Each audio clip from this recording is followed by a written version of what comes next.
Good morning. I'm Pauline Verzosa, sitting in for Gretchen Ho. It is Wednesday, the first day of October, and we're bringing you Morning Matters because your mornings matter. Now let's get to the stories that matter today. Following last night's magnitude 6.9 earthquake, the death toll in Cebu has reached at least 20. In response, Governor Pamela Baricuatro guaranteed immediate assistance to every affected LGU. Former House Speaker Martin Romualdez and former Representative Zaldico will be called to the Senate Flood Control Probe as Chairman Ping Lacson wants to dispel notions that the committee is favoring anyone. Former Senator Sonny Trillanes claimed that reports of former President Duterte's poor health are a ploy to stall his trial. He likewise alleged a separate plot by certain groups to hijack the September 21 rallies in an attempt to restore the Dutertes in power. And the CICC is tightening its watch on influencers who promote online gambling. They are being told to stop, otherwise they will certainly face legal charges. Welcome to our program Morning Matters, where we talk about the issues you need to know for the rest of your day. And now first on the agenda, a powerful magnitude 6.9 earthquake shook Cebu and nearby provinces last night, leaving at least 20 people dead and many more injured. Here's the report. At least 20 people have been confirmed dead following the magnitude 6.9 earthquake that struck Cebu last night. In Bogo City, bodies continue to arrive, many of them pulled from the rubble. The bodies are lined up outside the hospital as search and rescue teams work non-stop. Many were unable to escape since the earthquake struck at night while most residents were sleeping. Among the casualties are mothers and children. Authorities continue their relentless search and rescue operations. Officials fear that the death toll will climb in the coming hours. Victims from other towns in northern Cebu are also being brought here. Apart from Bogo City, the quake also caused severe damage in San Remigio, Daan Bantayan, and Bantayan Island. There were cracked roads and giant boulders blocking major highways, making clearing operations difficult. Authorities have placed Bogo City and other severely affected municipalities in Cebu under a state of calamity. The strong quake also felt in nearby provinces. In Palolete, families rushed out of their homes as power lines waved dangerously. In Calbayog City, Samar, residents described the ground shaking violently at around 10 p.m. In Iloilo City, people were seen running out of buildings in panic as the tremor struck. Now, as mentioned, a magnitude 6.9 earthquake struck Cebu on Tuesday evening, and to provide further details on the situation, we are joined by FIVOX Director Teresito Bacolcol. Good morning, sir, and thank you for joining us. Yes, ma'am. Good morning then. Sir Katoto, can you tell us more about this magnitude 6.9 earthquake that struck Cebu based on the footage we've seen? Napakalawak yung naging kanyang damage. Yes po, a magnitude 6.9 earthquake is considered a very strong earthquake. And the highest intensity that we gathered is intensity 7 in Bogo City, in Daan Bantayan, Medellin, San Remigio, and Tabuelan. And as of 4 a.m. today, we already recorded 379 aftershocks, and the highest aftershock is magnitude 4.8. And we would expect these aftershocks to last for several days, even several weeks. But habang tumatagal naman, the strength of these aftershocks would weaken, and the number of the aftershocks would also decrease. Aftershocks lasting for several days, even weeks. Katoto, gaano kalakas po ba yung mga aftershocks na yan? Okay, aftershocks by definition are 1 degree lower than the main shock. So the maximum aftershock that we would expect would be around magnitude 5.9. But so far, the highest that we recorded is only 4.8. Is there anything unusual, Katoto, that you monitored from this 6.9 earthquake that struck Cebu? Kadalasan po ba talagang tumatama o dito tumatama yung mga earthquake, lalo na sa Bogo? No, I think this is the first time na nangyari ito on this part of Cebu. This is the strongest earthquake that we recorded so far this year. On this area, we have the magnitude 7.2, but it struck Bohol in 2013. So this is the strongest in recent times that struck Cebu, Cebu province. May explanation po kaya yun, Katoto, on how unusual this is? Wala naman. This is not unusual because we have 180 active faults spread all over the country, and these active faults are all capable of generating light to strong to even major earthquakes, and or sometimes it could also generate great earthquakes. When we say great earthquakes, these are earthquakes greater than magnitude 8. So there's nothing unusual here. We know that the Philippines has many active faults. Okay, but just for the record, Katoto, gaano ba katagal yung naging tremor kagabi sa Cebu? Kasi based on videos, parang 1 minuto halos eh. Yes po, depende po kasi yan sa, if you're very close to the epicenter, it would last for like several seconds, even close to up to a minute. But kapag malayo-layo ka naman, the shaking would only a few seconds lang. And Katoto, early this morning, there was also an eruption in Taal volcano. Is this related to that? What could have caused this eruption as well of Taal? No, the earthquake that happened last night in Cebu has nothing to do with the eruption of Taal volcano early this morning. This is unexpected activity for Taal volcano, considering that Taal volcano is on alert level 1. Alright, and finally, Katoto, ano po ba yung mga reminders natin para sa mga kababayan natin sa Cebu as they should now be expecting aftershocks following this 6.9 magnitude earthquake? Okay, so for our kababayan in Cebu, magiging if there is a strong aftershock, again, we advise them to do the duck cover and hold. And kapag may na-notice sila na visible damage doon sa kanilang mga bahay, wag muna silang pumasok. They consult their municipal or city engineers and seek for their advice as to the integrity of their houses. Kasi kung hindi man ito na-damage or nasira during a strong during the main shock, these structures may collapse during a strong aftershock. Kailangan alerto talaga silang lahat. But for now, thank you very much for updating us. That was PHIVOX Director Teresito Bacolcol. Thank you, sir. Yeah. Now, in other news, the Senate Blue Ribbon Committee has summoned former Congressman Zaldico over the alleged flood control scam. But committee chairman Senator Ping Lacson admits Ko is abroad and unlikely to attend. He said a subpoena and possibly a warrant of arrest await if Ko ignores the hearings. Also invited is former Speaker Martin Romualdez with the invitation to be coursed through Speaker Boji D. Senator Bato de la Rosa opposes online attendance, warning the Senate would have no hold if they lie. Mahirap yun. Kung magsinungaling siya, hindi natin siya ma-cite in contempt. Di ba? Kung ganun lang, o kaya online, hindi natin siya ma-cite in contempt. What if magsinungaling siya? So, wala tayong hold sa kanya. He should be within our jurisdiction. Bakit ba kung wala ka sa country, hindi ka pwedeng umuwi? Kung gusto mo talagang harapin yung Blue Ribbon Committee? Flight means guilt.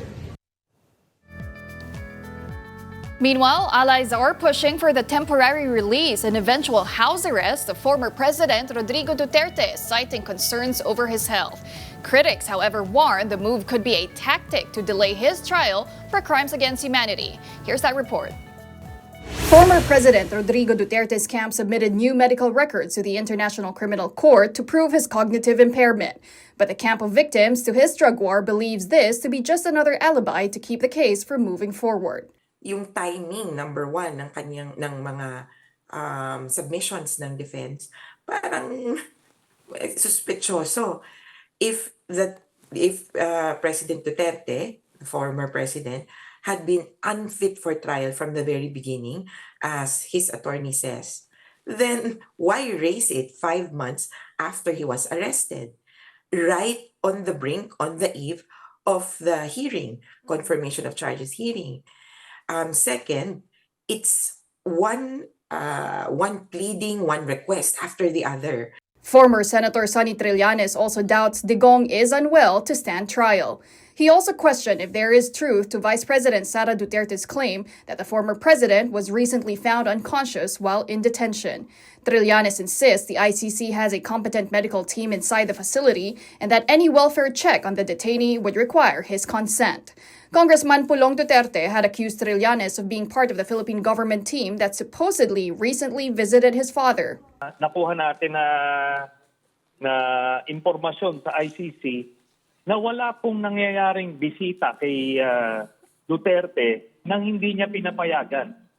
So outside the lawyer at yung mga pamilya niya ay wala hong nangyayaring gano'n. Kaya lahat po ito ay malaking kalokohan at drama nung kampo ng mga Duterte. Gusto nilang tawaan, gusto nilang mag-create ng duda at kung anumang dahilan para mabigyan ng interim release si Duterte. Congressman Pulong has pointed to a photograph of Trillanes while in The Hague that had a caption, "Duterte is still inside the ICC's detention facility." But the former senator called this as yet another false information from the Duterte camp. Konteksto nun, di ba, naglabas ng fake news yung mga Duterte. Kasama na si Kitty Duterte na nag-grant na raw yung interim release. So kaya ako nag-post ng ganon. Kasi naitanong ko dun sa mga kaugnayan natin kung totoo ba yon, sabi nila hindi. Kaya sinabi ko, hindi totoo na nasa loob pa rin siya. Trillanes also claimed that based on information he gathered as an interested party in the Duterte case, the ICC's arrest warrants against Senators Bato de la Rosa and Bongo are coming. The arrests, according to Trillanes, could come next year with the two charged as principals. Sila yung integral dun sa war on drugs ni Duterte. So si Duterte taga-utos, si Bato taga-enforce sa PNP, si Bongo taga-distribute ng pera. Meantime, Trillanes likewise alleged that there were active groups that had wanted to hijack the September 21 rallies to bring back the Dutertes to power. Back to the ICC, the Office of the Prosecutor maintained that there are potential risks in granting Duterte temporary freedom.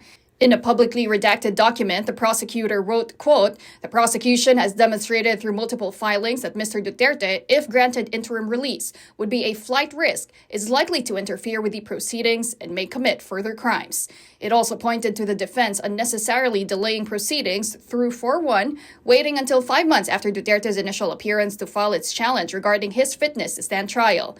Back at the Philippine Senate, a caucus was held on Tuesday afternoon to discuss the resolution by the minority bloc calling for Duterte to be placed under house arrest here.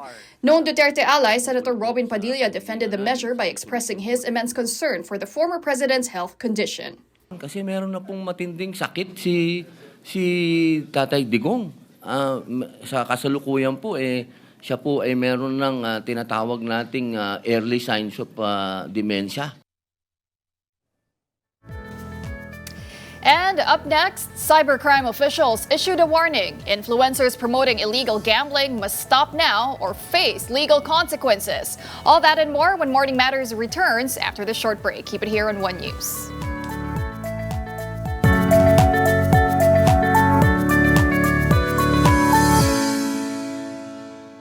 Welcome back. You're still watching Morning Matters here on One News. Social media influencers Sashna Laparan and Big Boy Cheng have cooperated with the Cybercrime Investigation and Coordinating Center, or CICC, to help educate the public about the risks of online gambling.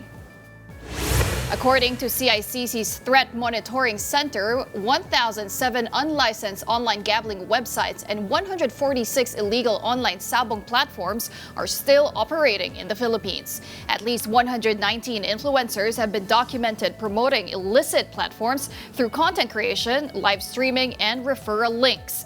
Investigations further reveal that most of these sites are hosted offshore, highlighting the transnational nature of the threat.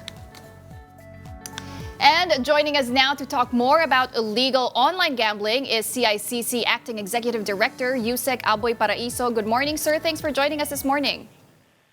Good morning, Pauline. Happy to be here. Okay. So far, sir, the CICC has found these 1,000 illegal online gambling sites. Is that still operating in the country, or are these mostly overseas? Those are mostly overseas. as you well know, that the nuances of illegal online gambling, most of the backends are located elsewhere, so they exploit it. But what we do in the ICC, if this is the case, we just have them blocked, and so they won't be visible here in the Philippines. But how does that complicate your work, sir? Ano? Since they are run from abroad, how do you go after them? Are there enough mechanisms, laws to keep up? Or do you always feel like you're playing catch-up? Kasi tuwing magte-take down kayo ng sites, I mean, you've already taken down, I believe, 8,000 sites so far. Pero all these still crop up. Yeah, that's a perfect word for it. We're playing catch up or playing cat and mouse sa kanila. Because correctly said that whenever you put down a site, they just put up another one. What we're banking on here, Pauline, is really parang pag pinut down mo sila, mahirap na yung user experience, i-migrate pa nila yan. Then we really make it harder for the bettors to really play on these sites. So that's what we do. We disrupt. And then, again, ang ano nga sana dito, if we can, it's not really, for me, it's not really about disruption. I really want sana, if we can prosecute, identify people, prosecute, and then convict them. So we try to look at the whole organization as a criminal syndicate, and those who we can prosecute here because they're here, we go after them. And how will that work, sir? Ano? Meron bang communication, coordination with other countries? And from which country do these illegal sites mostly operate? Saang bansa po? Well, we see the traditional ones. We see Myanmar, Bangladesh, Vietnam. UAE is an emerging hub for these sites, so that's why we really have to step up our partnership and cooperation with these countries. And, you know, I think that the long-term solution here is that, not only for illegal gambling, but for all types of scams as well. So, kailangan palakasin yung common mechanisms tsaka yung mga laws that would apply to each and every country whenever you post or whenever you harbor criminals there or scammers there. It would be easier to prosecute them whether they're here or there. So we're still in that process, Pauline. Kumbaga, kailangan ng ngipin talaga ng batas, sir. No? And it's difficult because we're not just talking about the Philippines. As you mentioned, it's multiple countries now, Myanmar, Bangladesh, and now UAE. But the question is, sir, diba, why do these websites continue to thrive despite government ban already? Are you saying they're getting more creative? How do they do this exactly? Is it through mirroring sites? What have you found from your initial investigation? Well, they have to be creative because it's a multi-trillion-dollar industry when it comes to scamming and illegal gambling. So I think that's the motivation for them to continue playing, or to continue operating. But we're trying to really disrupt that kind of operations. There. Okay, so far, sir, let's talk about influencers. At least 119 influencers, at least here in the Philippines, were documented promoting these illegal platforms. Could they actually face legal charges? Yeah, that's what we're trying to achieve here. That before there was an initial list, diba? If you can remember, then we sent notices to explain, and some of them complied and apologize, and then for example, in the case of Miss Sasha Laparan, we sent her a letter. She went to the office. She explained that she didn't know that she was promoting a legal site. She was made aware that what she was promoting was legal. Then she took down all her promotions for that site, and then unfortunately for us, she now uses her influence in a positive way of promoting irresponsible gaming. So. And then there are others that, fail to comply. So we're really trying to make an example out of them. We would recommend filing cases against them. We documented not only their promotions, but the actual, these sites they're promoting are actually manipulating the results of the game. So we would hopefully achieve to successfully prosecute the case for estafa. Estafa. Yun po ang magiging kaso sa kanila. Pero sir, itong if influencers like Sashna, pag sinabi po niya na she didn't know it was illegal, will you be more lenient to influencers like them? Kumbaga, does ignorance count as a defense, or aren't they expected to also do due diligence in researching these their endorsements? But right now, we really, there's a learning curve since this is something new for them. We try to understand. But as time goes along, for example, yung isang influencer, this time you try to understand that they didn't know. They probably didn't know. You try to be more lenient. But if it's a repeat offender, malinaw na naglolokohan na lang, ibang usapan na yun. Well, you did mention, sir, this is a multi-trillion industry. And we heard reports that some influencers were being paid as much as 500,000 pesos a week just to promote these sites. Can you confirm that figure? Does that align with what you found? 500,000 pesos a week? Correct. On the average, yes. Some of them earn more. Okay, so now you have influencers like Big Boy Cheng and now si Sash na nga, no? How valuable is this cooperation to your investigation, sir? And does this mean they will be spared already from charges? Oh, this is really valuable, but because it's not only putting an end to or putting a halt to the promotion of illegal online gambling, but also the promotion of responsible gaming, and that's another campaign that we really have to push forward with. What was the second part of your question, Pauline? I didn't catch that. Will they be spared, sir, from charges? And ask ko na rin, sir, how are they cooperating exactly? What kind of valuable information are they giving the CICC? Yeah. So will they be spared for this particular? This particular time they would be spared because again, we try to understand that since they were ignorant that what they were promoting was illegal. We try to understand that, and then we're partnering up with them because they're using their influence now in a positive way. And the second part of the question is. The value really of the partnership is using their influences in a positive way helps CICC do its job easier. It makes our job easier when it comes to shepherding people and bettors from the illegal gambling sites wherein they would be exposed to a lot of harms and possible manipulation and their money being stolen. To these legal sites wherein we can regulate and then make sure that young bettors are not allowed there, and make sure that the games are not rigged. Oo, pero sir, ang kalaban nyo kasi talaga dito is the proliferation of these illegal sites. I mean, no matter how you try to mount this information campaign, diba? As you mentioned, you're always playing catch-up, trying to go after these illegal online gambling sites. And let's face it, a lot of people are really getting hooked to online gambling, even young people falling to scams. Or would you say they're more knowledgeable now, given this drive against illegal online gambling? Are they more discerning?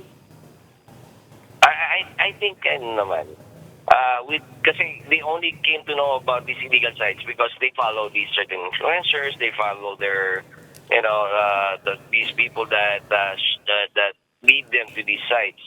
And now because of us trying to limit that particular exposure or visibility when it comes to illegal sites, nakikita naman namin around, muna nga nito, around from PAGCOR's statistics, bumaba naman yung talagang experience for users ng illegal online gambling sites. Coupled with the fact that we coupled yung mga online wallets when it comes to whether it's legal or illegal gambling sites, basta gambling or online gambling sites, dinicouple na ng mga online wallets. It resulted to a 50% dip in the operations and profits of these, whether it's legal or illegal gambling sites. So, again, we have to be more creative when it comes to strategies we try to employ to really curb out these illegal online gambling operations. Wow, 50% na po ang na-reduce nyo just from delinking them from e-wallets. And tama naman po, di ba? You remove the accessibility kasi nung online gambling dahil nga yung pag nasa e-wallet, it makes it so much easier. Okay, but lastly, sir, what are your message? What is your message, I guess, to the public to be on how to discern itong mga illegal online gambling sites pa rin, ano, yung mga nalulure pa rin into these platforms? Well, for us naman kasi it's easy. If you really want to maglibang, there are a lot of legal gambling sites that you are sure that you won't be fooled. You can be sure that the games are not rigged. But I think more importantly is the exercise of responsible gaming. Dapat talaga yung paglalaro, yung paggagamble, libangan lang, hindi mo siya gagawing negosyo, hindi siya yung primary source of income mo. All right. Well, on that note, thank you very much for joining us this morning. That was CICC Acting Executive Director, Yusek Aboy Paraiso. Thank you, sir. Thank you, Pauline. Good morning. Now, in other news, the Agriculture Department has discovered 9 ghost farm-to-market road projects in its latest audit. Assistant Secretary Arnel de Mesa said 7 of these are in Davao Occidental, while 2 are in Lanao del Sur. The projects were funded between 2021 and 2023, but many were either left incomplete or non-existent. The audit also found that some projects were already reported as completed, but on-site checks showed otherwise. Ang role ng DA talaga is to identify and validate those proposed projects, and the implementation really are with the Department of Public Works. Based on the records, wala doon sa 15 identified by the President.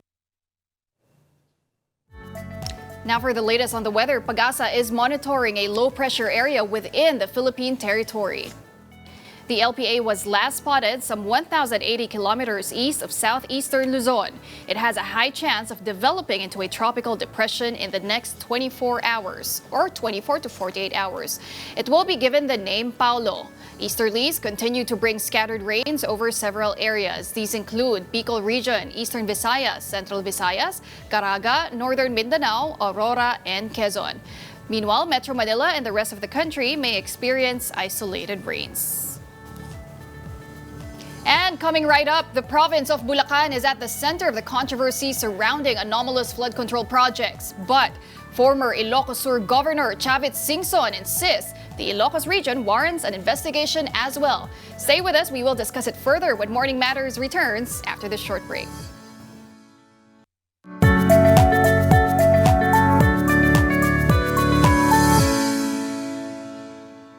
Good morning, I'm Pauline Verzosa, and here on Morning Matters, we talk about the most pressing issues and we give you the context behind the headlines.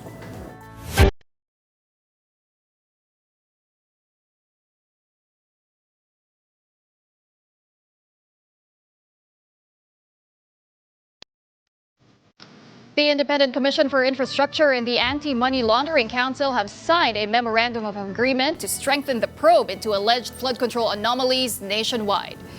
The signing was led by ICI Chair retired Justice Andres Reyes and AMLAC Chair Eli Remolona Jr., with other regulators also taking part.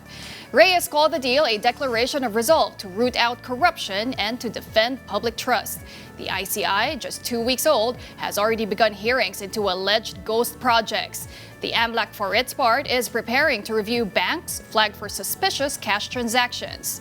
Meanwhile, former Ilocos Sur Governor Chavit Singson urged the ICI to begin its probe in Ilocos Norte, claiming some projects there were linked to the Discayas. And now joining us this morning is former Ilocos Sur Governor Chavit Singson. Good morning, Gov, and welcome to Morning Matters. Thank you for joining us, sir. Okay, so sinabi niyo po, Gov, the ICI should begin its investigation in Ilocos. And we all know, baluarte rin po yan ang presidente ng mga Marcos. Why should the ICI start in Ilocos? Yeah, it should start there because the president is from there. It should start in Region 1, Ilocos Norte, Ilocos Sur, Pangasinan and La Union. Why? Because the flood control all over the country is 18 billion. Mas marami pa rito. Pero the top three, the biggest, is Occidental Mindoro, which is 3 billion plus. Second is Bulacan, 2 billion 800. Third is Ilocos Norte, 2 billion 700. Bakit hindi ginagalaw itong Ilocos Norte? Bakit binubugbog yung mga iba? Dapat mag-umpisa sa Region 1. Pero Gov, ano po ba nahanap nyo sa Ilocos? Is it anomalous flood control projects? Ano ba yung... Well, according to them, marami lang hindi sira at saka wala yung mga iba, di makita. Up to now, may naghahanap doon. Because the Discayas have all over the country 421 projects. Correct. Nakakapagtaka yun dahil paborito nila itong... Dalawa lang paborito sa Ilocos Norte. Maraming contractor pero dalawang paborito nila. Discaya and the mayor of Lawag City. Na-corner nila doon, ang dami. So...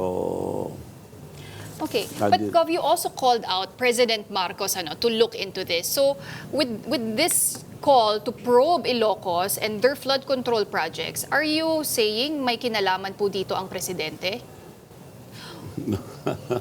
Kasi ang projects, Ang sinasabi ko lang, probinsya ng presidente yan, dapat alam niya. But what have you found so far? Nakita niyo po ba kung sino yung proponent? Meron ng iba na may mga pictures na dumating. Ayaw ko sabihin kung wala akong prueba. Okay. May mga pictures na dumating, mga sira-sira, sa mga iba, di mahanap. So, the ICI should start from the province of the president para makita natin ng talagang wala silang alam dyan. They should be transparent. Okay. Pero yung Discayas, Gov, you mentioned, di ba? Yung they got billions worth of projects, kasama na rin ang Ilocos. Ano po ba, may link po ba ang Discayas sa mga Marcos? Because so far from the investigation sa Congress... Hindi ko sinasabing meron, pero sila paborito nila eh. Okay. So kung paborito mo yung tao, kilala mo. But of course, I don't know if they're admit it.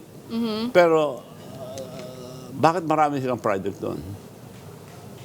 Dalawa lang. Yung mayor, bagong panalo, 6 billion ang nakuha niyang project doon sa Ilocos Norte. Okay, so what you're saying now, Gov, is simulan muna nila yung investigasyon sa sariling... In their own backyard. In their own backyard, correct? Yes. Okay. But... para maniwala ang taong bayan. Kasi napansin ko, when I was in Rome, I just came from Rome, napansin ko, lilampasan nila Ilocos Norte. Well, but to be fair, kasi inuuna naman po ang Bulacan dahil dun nga po nagsimula yung the whole controversy with the Bulacan group of contractors. Saka na rin yung Mindoro. Although I believe kasama naman po sa iimbestigahan nationwide itong ang mga nationwide, they should go first to Ilocos Norte na. Unahin na If they po. go nationwide. Okay. Hindi naman po sekreto, Governor, that you supported President Marcos in his presidential bid in 2022. But now you are openly criticizing him. Yes. You know, in politics, what I can tell you in politics is there is no such friend, a permanent friend in politics. All are temporary allies. Tingnan mo history lahat. Magkakasama, magkakalaban. That's politics. Ano po nangyari, Gov? Well, marami. Insulto ako lahat, pero tao lang ako eh. Na-insulto po kayo, Gov? Masaktan din. Bagong labas lang, hindi ako pinasin sa Japan. Alam na lahat yan. So, insulto yun, pero tinis ko. Hindi naman ako nagre-reklamo. 3 years ako nagantay. Marami. Pero yun nga ang nila ngayon, dinedevert nila sa mga ibang story. Focus tayo, mga taong bayan, dapat focus lang tayo sa flood control. Pero, ang flood control, isa lang yan. Kumbaga sa dragon, buntot lang yan. Wala pa yung katawan. Oo, kumbaga tip of the Tip iceberg. of the iceberg. Tip of the iceberg, Gov. Yes. I wanted to ask you, Gov, because nabanggit naman po ito sa press con nyo, ano, that your family is also in the construction business. Yes, well, nakatagal na. Satrap. Kaya Diba? nagtataka Sa ako. tatay nyo pa po. Yes, but national project and foreign funded project. Okay. But now, When I your was the daughter governor, is puro a foreign funded major project. shareholder Ah? of Satrap. Your daughter. No, No, wala wala ako na. doon, wala. Okay. Divest na kami lahat. Okay. You also said you, because itong Satrap construction, it cornered 2.7 billion pesos worth of DPW projects also in the last 9 years, Gov. Diba? It 10 started years, ang sinabi 10 2016. years. Maliit yun kung 10 years. Oo. Pero, above board lahat, bid. Nakipag-bid kami. Kung bisa talo nga kami. We would want to corner. That's the reason why na ma-progreso Ilocos because hindi namin kino-corner lahat. We support the businessman. Kung sino man nandun, sinusupport namin. So itong mga proyekto po ng Satrap, which I believe includes 2 flood control projects, Gov, sa Santa Catalina, pati sa San Ildefonso, are you willing to be audited? Yes. You can Unahin nila kung confidently gusto say nila. na walang anomalyang Walang proyekto anomalya. ang inyong construction Yes. business. Okay. Noong umalis ako, nasa Rome, binugbugan ko ng mga trolls, mga attack dog, mga asong ulol, na makaamoy ng pera, kakagat. So, sinasagot ko lang. Okay. Pag ginawa ulit yun, mas marami pa ko ilalabas. Okay, Gov, let's talk about this system of corruption. Ano? Kasi kaya naman natin mainit ngayon ang mga flood control is because of the corruption that happens behind it. At yun na Yes. yung system ng kickback, ng commitment, SOP. What do you know about this, Gov? Well, matagal na yan, pero not as big as this. Ito na ang pinakamalaki na skandalo sa buong history ng Pilipinas. And hindi lang yan. Nasa public works and highways lang tayo. Lahat ng departamento meron. So, kako nga, that's why I'm in favor of, I've suggested, and I'm going to say it again, I'm encouraging the student to lead a peaceful movement. Hindi ko na Okay. sabihin na revolution. Peaceful movement. Because this is their future. Future ng mga kabataan to. Now, nag-revolusyon na lahat dito sa atin. May people power led by so and so. Wala pang mga kabataan. A future nila ito. That's why I'm encouraging them to stand up and have a peaceful movement. Huwag silang lumabas. Ako nga nagsasabi, huwag silang lumabas sa kalye dahil ginugulo sila. During the 21, ginulo Nandun po kayo, Gov. Nagpakain na ako, hindi ako nagsalita. Umasyal ako, yung huling pinasyalan ko, nagpa-picture pa lahat. Pag uwi ko, ang hapon, iba ng tao. Mga padala na yon na puro Marcos siguro, dahil kontra Marcos ako nagbusi na ron. Okay lang, naintindihan ko. Pero si President Marcos is worse, he is the president. Binubuhan ng tao sa men's volleyball. Okay. Balikan ko muna, Gov, yung itong system of corruption. Sabi nyo, nagulat po kayo kung gano'n nakalaki. Yes. Dati ba hindi 30%? Ngayon kasi we're talking about 20 to 30% SOP na hinihingi daw ng mga lawmakers. Yes. Kayo po ay nagulat doon? Nagulat at ghost project na eh. Hindi lang porsyentuhan, ghost project na. Kung mahalata mo yung ang budget para maintindihan ang ating kababayan. Review ng presidente yan bago dalhin sa Congress and Senate. Pipirmaan niya yan. So alam niya. So, bakit na-tolerate? 3 taon na siyang presidente. Kung di niya alam. Kung di niya alam, anong kwenta siyang presidente? So something is wrong somewhere. Pero dito, hindi po ba mas malaking problema, Gov, yung nangyayaring SOP kickback na ganyan? Saan po ba nagsisimula yan in your opinion? Sa tingin nyo, Gov? Because they're saying it starts in Congress. Ang original sin daw, ang mastermind niyan, ay syempre yung mga mambabatas, kung sino yung magpapasok ng insertions, makikipagsabuatan sa contractor, sa DPWH. Yes. Oh, ganun. Is it the senators and the congressmen? Hindi ko masabi yan, pero may lagayan dyan, hindi natin alam kung sino. Based on the hearing, sinusundan niyo po ba, Gov? Sinusundan ko, pinagbibintangan na mga nalagyan. Congressman, senators. So, nawala na tayo sa focus sa graft and corruption. Yun ang diversionary tactic. Opo. So, mayroon ngayon, pinatakbo na si Saldico. Sacrificial lamb yan to save the king. So, focus tayo dito sa mga graft and corruption. Okay. So ako, suggestion ko, lalaki ito. Ang suggestion ko, alam lahat ni Presidente ito, he should resign bago siya patalsikin ng taong bayan, kagaya yung tatay niya. Dahil marami na, they're just silent. Marami nang nagagalit na tao sa mga nangyayari. Dahil ito na pinakamalaki. Bakit na-tolerate for 3 years? In his term alone, to. Term niya to. So, Gov, what exactly are you accusing the President of? Is it lack of oversight or tolerance, or do you think may pagko-cover up? Oo. Yung last hearing lang, napanood ko, I was in Rome. Linampasan ng Ilocos Norte. Wala rito. Okay, pero Gov, at the same time, ang tanong din, why would the President launch this whole investigation into flood control anomalies kung sangkot siya? If it will trace back to him, Inunahan niya yung maglalabas. May maglalabas na eh. Inunahan na niya. Kunyari ka maglabas, pero hindi siya makalusot dahil meron siya sa Ilocos Norte.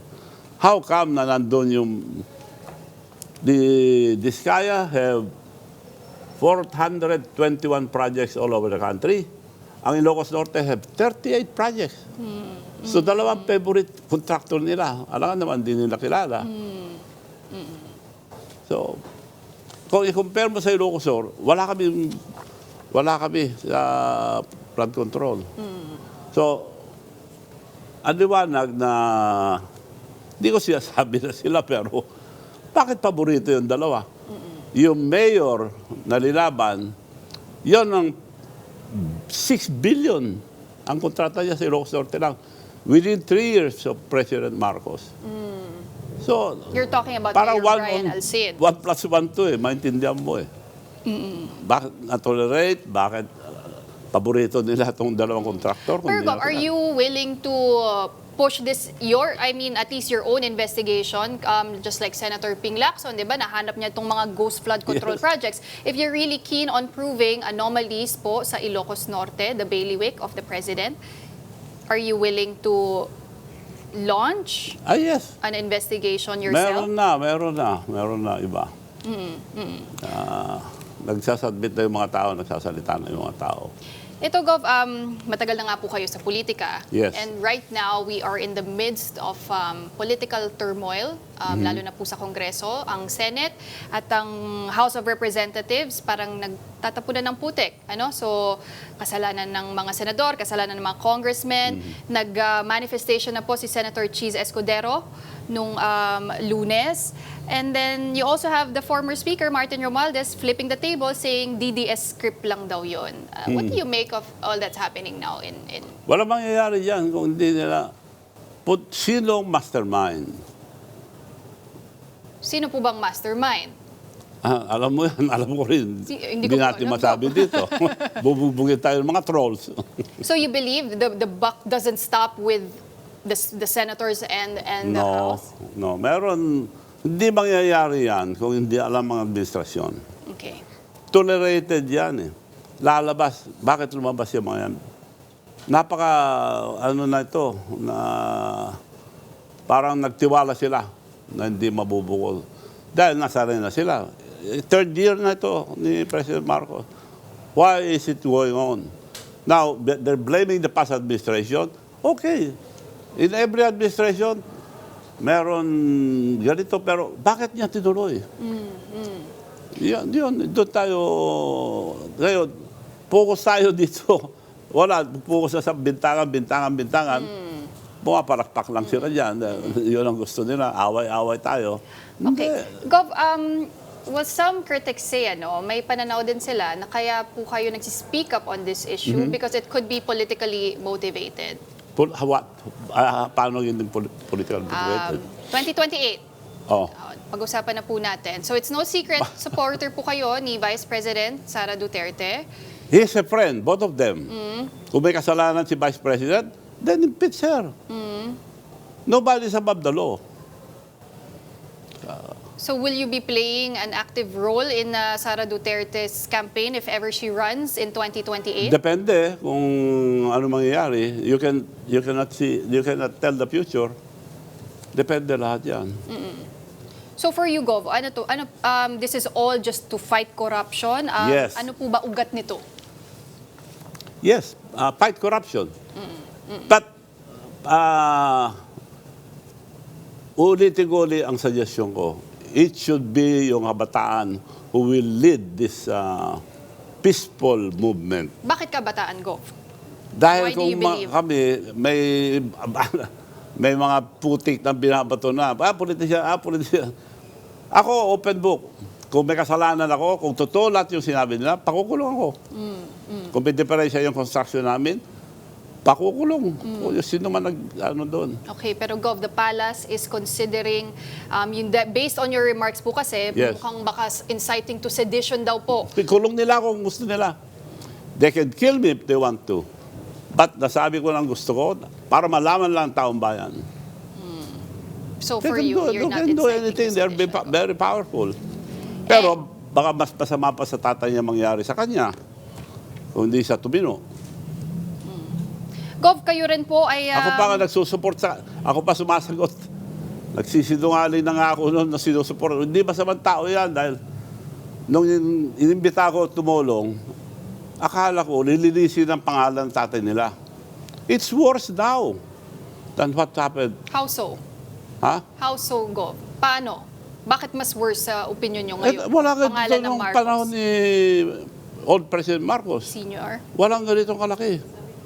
Milyon-milyon lang. Ngayon, trilyon lang ang mga project. Under the administration. Under the administration of Okay. Marcos Jr. So where do you see this going, Governor? Ano ang kahihinatnan nitong mga investigasyon ng inyong panawagan na magsimula sa Ilocos Norte? You are asking the youth to start a movement, asking the president to resign. Nobody's above the law. Dapat lahat ng may kasalanan maparusahan. Pero by President Marcos, Bongbong Marcos, to continue, wala na siyang karapatan dahil dito lumabas lahat eh. Ang laki na ito. Nagsasalita siya na siya pang naglabas lahat. Siguro may Alzheimer o nakalimutan niya, damay ang probinsya niya. Ngayon, tinatakpan nila. Ang liwanag naman tinatakpan nila eh.